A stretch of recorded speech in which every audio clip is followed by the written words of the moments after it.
ของ Alex Trader เนาะเป็นช่องที่แบ่งปันแนวทางการซื้อในการนำใช้ Bollinger Band ให้ทุกคนได้ไปศึกษากันเบิ่งเนาะซึ่งในมื้อนี้เนาะคอยจะมาแชร์ถึงจุดเทรดเนาะอีกจุดหนึ่งที่เห็นว่ามันมีหัวข้อที่สำคัญเนาะในการอธิบายและก็ในการเข้าออเดอร์ทุกคนต้องได้ไปศึกษาอันนั้นมาบอกจุดนี้ก็จะเป็นอีกจุดหนึ่งที่อยากให้ทุกคนศึกษาอีหลีเป็นจุดที่เป็นค่าเฉลี่ยระหว่าง3เส้นนี้จุดนี้จะสำคัญเมื่อใดที่ทั้งเทียนสีแดงมันลงมาตัดกับเส้นนี้การทำกำไรของเราแน่นอนจากฝั่งขายนี้จะมีวิเลทในการเทรดนี้สูงเกือบ 100% 80% ขึ้นไปในการออกออเดอร์ของเราแต่เราต้องเบิ่งในกรณีที่มันตัดลงอีหลีในการที่จะออกและทุกๆครั้งหากว่ามันยังอยู่ในกรอบด้านลุ่ม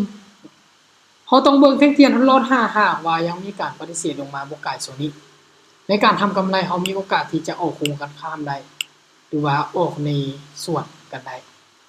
ในจุดนี้เนาะเรามาเบิ่งจุดเทรดอีกก็คือแต้มที่ค่อยได้บอกไปเมื่อตะกี้เนาะมันบ่สามารถที่จะทะลุฐานที่เป็นอดีตของมันฉะนั้นจุดทำกำไรของเราคือจะบ่ายกว่านี้ค่อยจะตีกรอบตัวนี้จะเป็นกรอบที่ค่อยตีไว้เนาะ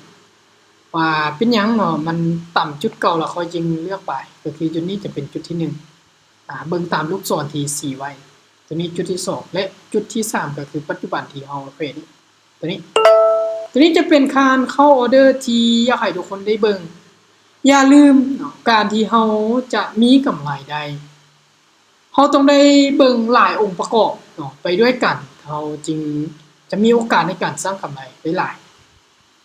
สิ่งสำคัญเนาะทุกๆวิธีการหรือทุกๆรอบที่อยากให้เทรดแม้นอยากให้ใช้การบริหารทุนเข้ามาช่วยจะเป็นสิ่งที่ดีและบ่ควรที่จะรีบออกออเดอร์จนหลายเกินไปเนาะก็คือแบบใดเนาะอยากให้ทุกคนนี้รอดหาจังหวะที่มันดีก่อนจึงกดออกออเดอร์ไปหากว่าทุกคนเทรดโดยจุดนี้บ่มั่นใจแล้วบ่โกงกับบทเรียนที่ตัวเองศึกษามาแล้วยังเลือกที่จะกดดันตัวเองในการออกออเดอร์ไปและโกงกันข้ามหากเป็นโอเวอร์เทรดเลยเฮาเทรดในเวลานั้นมันโอเวอร์เทรดจนเกินไปมีโอกาสที่พอเฮาจะแตกได้ฉะนั้นเฮาฝึกใจเย็นแล้วก็หาจังหวะตรงกับบทเรียนของเฮาแล้วก็หาจุดทำกำไรจุดนั้นเลยเนาะตัวนี้จะเป็นสิ่งที่สำคัญอยากจะบอกให้ในคลิปวิดีโอนี้เดี๋ยวไปเบิ่งเนาะได้เมื่อกี้ก็บ่ได้ออกไปเพราะว่าบ่มั่นใจในจุดนี้เบิ่งออเดอร์นี้นำกันก็จะเดินลงมาน้อยลงเนาะก็เมื่อมีกำไรเติบโตออเดอร์นี้เฮาจะเลือกที่จะซื้อขึ้นต่อเพราะว่าในจุดนี้เนาะตลาดเนี่ยมันลงมาบ่ทะลุเส้นเนาะหรือกรอบที่ค่อยได้ตีไว้ในด้านลมนี้เมื่อมันบ่ทะลุฐานนี้เนาะมีโอกาสที่ตลาดมันจะพยายามผลักดันราคานี้จากกรอบนี้ขึ้นไปหากรอบนี้ได้ฉะนั้นเฮาต้องรอหาเบิ่งจุดเทรดของเฮามันดีจึงกดออกออเดอร์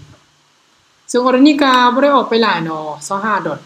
ในการออกออเดอร์ราคาจะเป็นออเดอร์ที่มั่นใจถือว่าเป็นจุดที่มั่นใจแล้วก็จะมีกำไรในการใช้เทคนิคนี้ถ้าว่าคนใดที่มองเห็นจุดนี้ก็น่าจะเห็นว่าสาเหตุอิหยังเนาะที่ค่อยซื้อและมันตรงกับบทเรียนของเราในหัวข้อตัวใด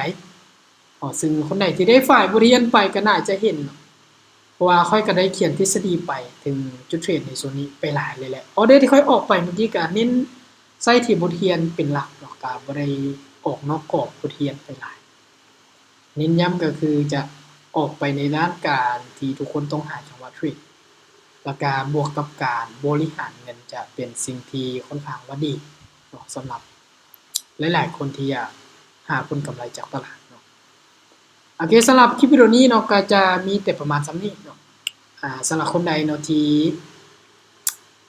ได้เข้ามาศึกษาและเบิ่งคลิปนี้ก็หวังว่าจะได้บทเรียนแล้วก็ความรู้ไป